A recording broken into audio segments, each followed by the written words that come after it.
So pretty much this is about what happened to me when I was on the subway in Toronto. I went to my CF clinic this week and I got worse, but I'll explain that in a bit. What really astounded me on the subway was that when I was waiting outside for my dad, I got asked by a guy if I had cigarettes. I have oxygen on, I can't breathe, and I thought it was pretty nervy of the guy to assume I had lung cancer. But not only that, to ask me if I was smoking and if I had cigarettes. So basically this might be a little long, but I'm going again. Basically this whole vlog is going to be about you're an idiot to smoke, you're an idiot if you're drinking, and what I have and how you're signing up for it. Because it's making me angry watching people do this to themselves, and I have to do something. And if this is the only thing I can do, that's fine. I don't think people are very aware what they're signing up for what they're doing every day. So I'm just going to read you what CF is, because CF is CF, and it's kind of hard to explain sometimes, and it's such a complicated disease. So I'm just going to read the little blurb that's on the Canadian Cystic Fibrosis Foundation website, just because I don't think some people know, but anyways. Cystic fibrosis is what I have. It is the most common fatal genetic disease that affects young Canadian children and young adults. There's actually more adults now with CF than children, which is fantastic. It means like the medicine is getting better. There is no cure, okay? CF is a multi-organ disease. It primarily affects the lungs and digestive system. What it is, the buildup of thick mucus in the lungs that can cause severe breathing problems. This is caused by a problem with salt, okay? It makes the mucus in your lungs incredibly thick. And because it's so thick, the little hair things in your lungs that move the mucus out can't move it because it's so thick. So this leads to recurring lung infections. You get lung damage and scarring because your lungs get inflamed because they're infected. There's crap in your lungs. Sorry, I'm swearing. It doesn't just affect the lungs, it affects every organ in your body. There's mucus in every organ. Just to clarify this with people, that's what keeps stomach acid in your stomach, and that's what it is supposed to protect your organs, but for me it's actually hurting me. Thick mucus can block the ducts in your pancreas, which is why I need enzymes to eat or I can't eat. It says you approximately take 20 pills a day. I take around 40. That's not enzymes, that's like everything. Enzymes are for eating. I have friends that take like 12 pills per meal. I take like 4 or 5. It's actually really low for CF. So I guess that's one good thing I have is I can eat whatever I want pretty much and not have to take a ton of pills. So yeah, just it's a complicated disease because of CF. My parents, it's genetic. It's luck of the draw. My dad had the gene, my mom had the gene, and when they had me, I was at lucky 25% that got it. My sister and brother don't have it. They might be carriers of the gene, we don't know, they're going to get tested. But because of CF, I have CF-related liver disease, which pretty much they hope does nothing. I'm on pills for it, and I have diabetes related to CF. So I take insulin every day, which is actually really controlled, so I guess that's another good thing. Anyways, on to the point of this, that I'm sick of people smoking. You're signing up for me. You're signing up to do this, to be in the hospital all the time, to not be able to breathe, there's nothing hot about puffers. There's nothing hot about not being able to breathe, to walk around and not be able to walk upstairs. Or have to wear this in public. I mean, people stare. They don't mean to, but it is really awkward. And even before I got the oxygen, I have a handicapped parking space, and I was afraid to park there because people stop you and they're like, why are you in that spot? You don't need to be there. And I've had people say that to me. And it's kind of scary when you're like, I can't breathe. I need to walk to the store. I want to breathe without passing out in the parking lot. Anyways, we're going to just explain some things to some people because it makes me angry. So I'm pretty sure everybody already knows smoking is ridiculously unhealthy. So, facts. There's like 400 different chemicals in those cigarettes you're smoking. Okay, you're basically inhaling fluids for your car into your mouth. Like, ew. Okay? People, I don't think, realize that when they're smoking, you're damaging your lungs. And I don't think you realize if something goes wrong, you're not going to die quickly. It's a debilitating disease where you suffer. A lot of suffering. And you're going to get to the point where you're trapped in a hospital bed, where you're not able to get up by yourself. You're on tons of oxygen. And just on the oxygen, my throat is so dried out right now because I'm on oxygen. I actually have issues taking pills because it dries my throat out, and then you end up throwing up because your throat's so raw, and it just pisses me right off. Okay, you can get carbon monoxide poisoning. Okay, when you get chronic obstructive pulmonary disease, which I'll explain, your carbon monoxide level can shoot up, and you end up on this huge machine. It's a BiPAP in the hospital, and it's like all over your face. Like, this is pretty much what it covers. And it pushes air into your lungs and sucks carbon monoxide out, which is the easiest way to put it. It makes you feel like you're claustrophobic. Picture something on your face the whole time, pushing your face. It's not hot. Okay, so it's stupid. Okay, so we're just gonna. You can get the smoking thickening of the arteries, blood clots, cancer of the lungs, cervix, larynx, mouth, esophagus, bladder, pancreas, and kidneys, emphysema, wheezing, coughing, dizziness. I'm going to go after the physical aspects that people can see, okay? Because people don't seem to get this in their head that it's bad for them until people can see it. Like, okay, when your O2 saturation in your blood and in your lungs goes down to a certain level, your fingers start to club, which I don't know if you can see it. But anyways, my fingers are red in the top, the tips, and they're a weird shape. It has extra tissue in my fingertips, and I guess you can see it better far away. I hate my hands and my feet because when your oxygen saturation reaches a certain point, your body starts doing weird things, and this is one of them. It's not attractive. It bugs me. I end up, yeah, anyways.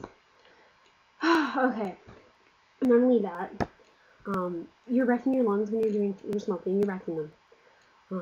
You can stain your teeth, your fingernails, you have bad breath, you stink, okay? Ooh, let's see, what does this do to your face? Ooh, bad breath, yeah. Oh, your skin wrinkles, you're gonna look old. Okay, so that's smoking, okay?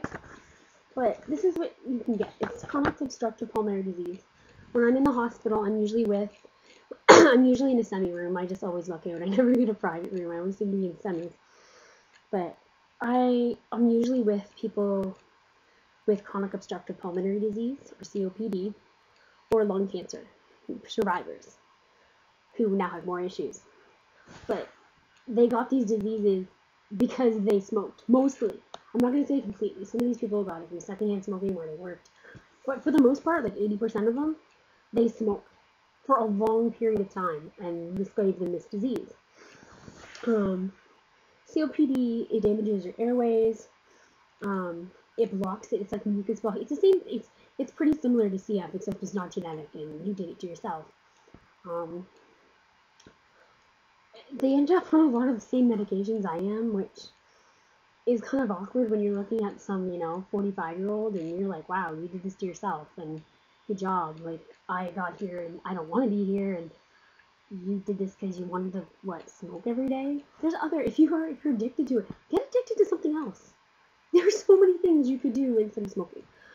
Like, go to the gym. Like, it's bad for you, so that's what I don't understand. It's, you're purposely putting this freaking thing in your mouth every day, every couple hours, and you could do something else. You could go running, you could take a bath. If it's about stress, go eat gummy bears, for God's sake. Like, do something other than freaking killing yourself slowly, because you're going to suffer, and it's going to come at you, and you're not different from everybody else, because I don't think anybody realizes that You're not immortal, and you don't seem to get it until it is right in your face. And COPD will kill you. Okay, it will kill you. There's no really, like, it can cause, okay, chest infections. They get the same thing as me. They're always in the hospital. Okay, you can get pneumonia, which isn't fun. I get that a lot too. Heart problems, pulmonary hypertension, which is high blood pressure in the arteries in your lungs.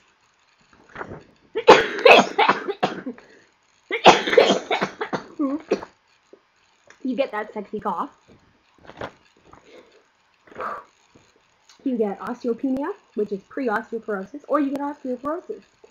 You can get glaucoma, you can get cataracts, malnutrition, weak muscles, and lung cancer. Okay? Oh my god, it's so much stuff. Retarded. It's just, I can't fathom why you'd want this disease. I don't know what to say about that. Like, you're gonna kill yourself. And I just don't understand. Okay, when you get COPD or you get lung cancer, you need a lung transplant. Okay? This is my book for lung transplant. See this thick, ridiculous book? Okay? This is the book that tells me how many things can go wrong. How my life expectancy, what I can get other than CF after lung transplant. I mean, it basically tells you how you could die over and over and over and over again. All the meds you're on, all the meds you could be on. I mean, okay, let's look. Okay, medicine. Possible complications. There's an increased risk of cancer. I was told flat out that I could get cancer, and I kind of stared at them and went, "Are you serious? Another problem? A huge problem?" And that's osteoporosis, diabetes. I already have it. Coronary artery disease, hypertension, high cholesterol. Your lungs can reject. You can reject, and you can be dead. You would be dead. You're gonna die, and yeah. I have a 50% chance of surviving 5 years after a lung transplant, which is why when people ask me, they're like, "Oh, you want lung transplant? It'd be amazing. You could like totally have a new life."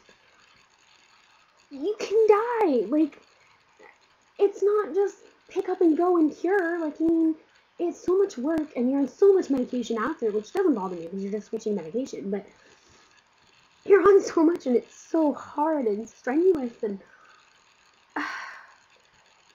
it makes me mad when people sit there and they're like, they think it's so easy, or that they almost sound like they're buying lungs. Well, how long do you have to wait? Well, until someone dies and I get their lungs. They're pre-owned. I don't know what to say to you. Like, I'm waiting for someone to get schmucked by a truck. Like, and that's hard to deal with. I have not even listed yet. I have to call them. I've been approved, meaning I've had all the tests. Okay? There is nothing else wrong with me at this point. And just for that, just to explain how to get listed, you have every freaking test known to man. I had radioactive isotopes put in my body twice, which I actually found kind of funny, but it was nasty to watch on the screen. And you have this chemical going up your veins. Okay? And then, yeah. I had a colonoscopy, which I probably shouldn't tell you, but I did. And guess what? I was wide awake because when your lungs go to a certain area, I mean, certain percentage down, they're afraid to give you painkillers, and they're afraid to knock you out because they're afraid your oxygen level will go too low. So everyone was like, "Oh, you're going to be asleep, you won't remember it, or you'll be awake and you'll be so drowsy." I remember it, and the only thing I remember is having this huge pressure and pain in my side. And I sat there and I said, I'm like, "Oh my god," because they have a scope going around. Okay, here, let's stand down for a second. Right here, painting around here. Yeah, okay. I physically could see a scope moving in my body, and it hurt. And that by itself should be enough to make you never, ever want to get a transplant. Okay?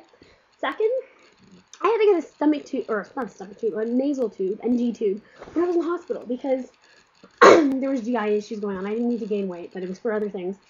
And don't ever ask for those. I was stupid and went, "Okay, yeah, that would fix everything." Yeah, no. Don't do it. I literally puked in the garbage can for about 15 minutes after they put it in because it hit my gag reflex. And because it hit my gag reflex, I don't know, they had to take it out because I threw up. I don't know what to say. The other disease I'm going to go after right now is alcoholic. If you're an alcoholic, which actually some of my friends have fallen into that category, okay? I'm sick of watching them.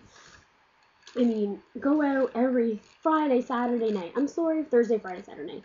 Even Tuesdays and Wednesdays because it's Tux and the key to ballot and all that crap, okay? It's different if you're going out once in a while. But some of you are alcoholics, and even if you don't think it, even if you're not, you're wrecking your liver, and I have liver disease, okay? It just makes me so angry. You're signing up for what I have, and it's just aggravating to watch, okay? It's just, I mean, I didn't ask for any of this. I genetically got it. You're intentionally going out of your way to do it. I mean, you're stupid. I don't know how else to say this. Stupid, okay? You have to realize drinking that amount of alcohol, like, people call me and they're like, oh, I don't remember what I did last night or the night before. And I'm like, that's safe. Did you fall in a ditch? Like, you could be dead. Like, hello. Not alone just the safety risk, but your body can't absorb alcohol like that. You're wrecking your liver. You're killing yourself. And that's basically my message here is, you guys are killing yourselves, and it's pissing me off. I mean, I'm fighting all the time to stay out of the hospital to get an extra, like, friggin' year to live. I mean, at this point, I have, 2 years, maybe, if I'm lucky? Other than that, unless I can somehow magically get my lung function up, or do something, or try to stay stable, or whatever, I'm looking at 2 years, okay, without a lung transplant. We're stretching 30 is what I'm saying, and you're wrecking your lives, and it's just pissing me off. Okay, so let's go after alcoholic liver disease. Okay, it happens after excessive drinking, which is if you're going out to the bar all the time and you're drinking until you throw up, till you pass out, till you black out, till you have no idea what's going on. Okay, you're wrecking your liver. So, okay, you become malnourished, reduced appetite, poor absorption. Okay. Symptoms of liver disease. You have abdominal pain and tenderness, dry mouth, excessive thirst, fatigue, fever. You get fluid collection in your abdomen. Awesome. Okay. Get some needle in there and take it out. Nice. Okay. Jaundice. You will turn yellow. Nice. Sexy color. But it looks good. Loss of appetite. Mental confusion. I've seen this. Okay. And in the hospital, you see some people and you feel bad for them, but at the moment in time, I've had some crazy people in my rooms, okay? Losing it. Like, they're just not there, and it's scary to watch, okay? Nausea, unintentional weight gain, okay? You can, if you're guys, you can get boobs. Seriously. If that's not a reason to quit drinking, I don't know what it is. You could be a guy and have boobs. Confusion, changing mood, impaired ability, impaired judgment, fainting, paleness, me, redness, vomiting, yeah. And then you go into this field where it's biopsy time, which is when they go in and take part of your liver.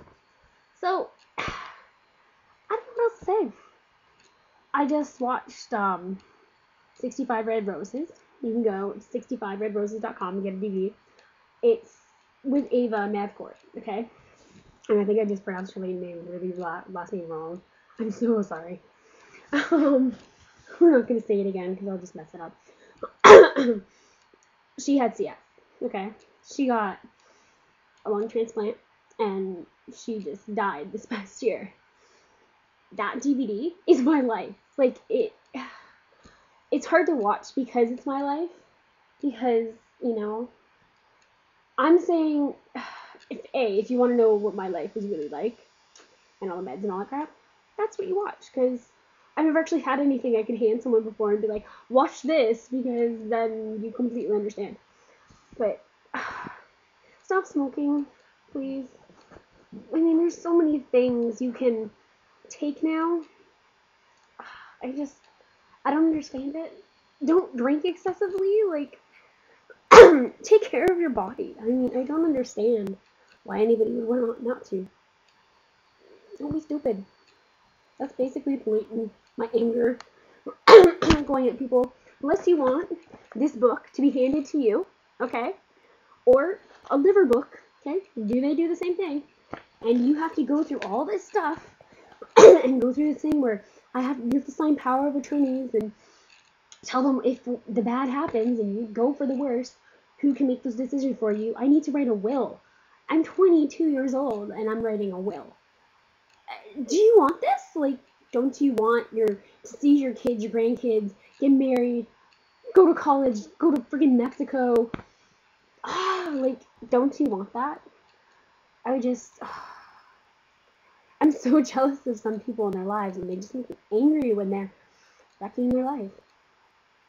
Like, I don't want this, so don't be stupid. That's basically my point. I'm gonna go now that I think I've yelled for a couple minutes.